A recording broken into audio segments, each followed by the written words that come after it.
may consequence kami. So, ang ginawa namin, hindi namin sinunod yun. So, unang namin din, sabi ni Prophet na dito na kami mag-worship every Sunday. Nandito yun si Pastor Albert na rin. Hindi namin sinunod yun. Kasi wala kaming pera. Tingnan mo ha. So, asan yung miracle? Wala. Kasi kami, hindi namin sinunod. So, may doubt na nangyari. So, dito, kasi may mapupurutan kayo araw dito. So, Mr. Lydia, welcome.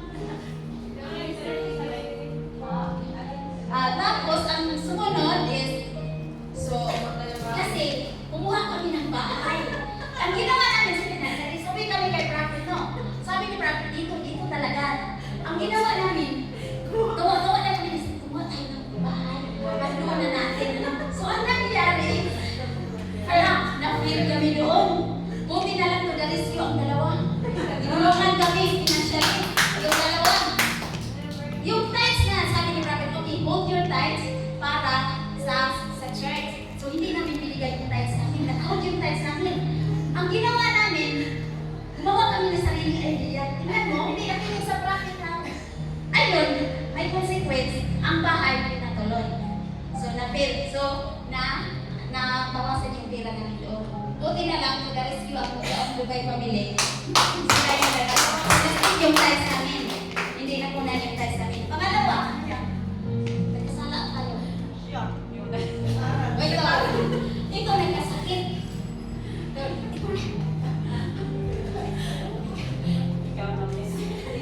Ito nagkasakit. So sabi ko ano nangyari? Tapos another consequence yun ha. Ito, walang sahod, 2 buwan. Ito, natanggal sa trabaho. Natanggal sa trabaho. Ako, emotional. Bakit? Pagka-describe po sa finances nito. At si Mr. Lydia, ano din yan, finances ang problema. Ngayon, sabi ko, as a head minister, so, Lord, wisdom, Lord, saan ako nagkasala? Sabi ko talaga kay Pastora siya, say, Pastora, I need your help. I need you to intercede us.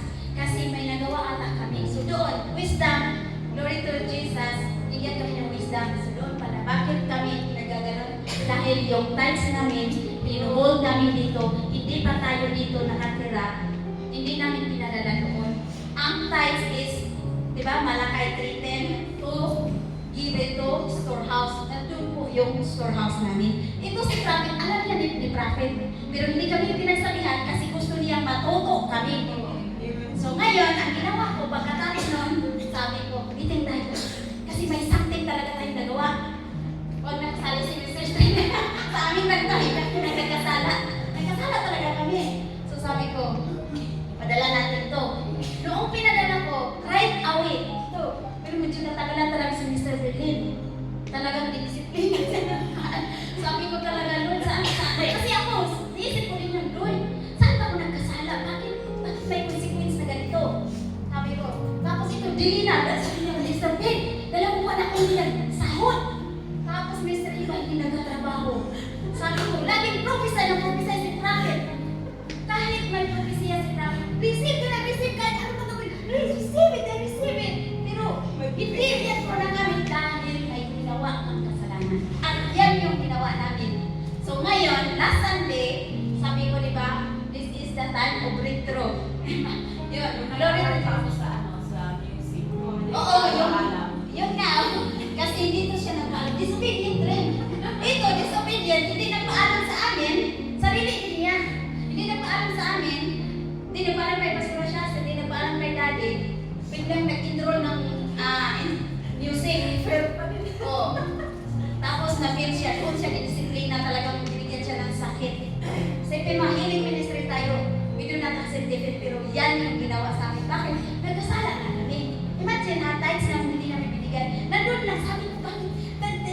Kasi, ang dahilan kasi noon, hindi ko binigay kasi sabi ni Daddy, hold your tithes. May instruction siya ganon.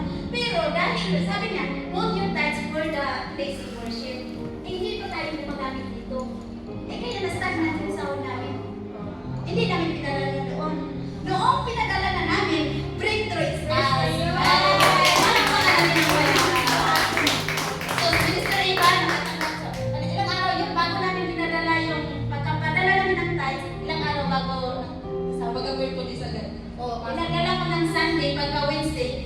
yung 2 months niya na sahod.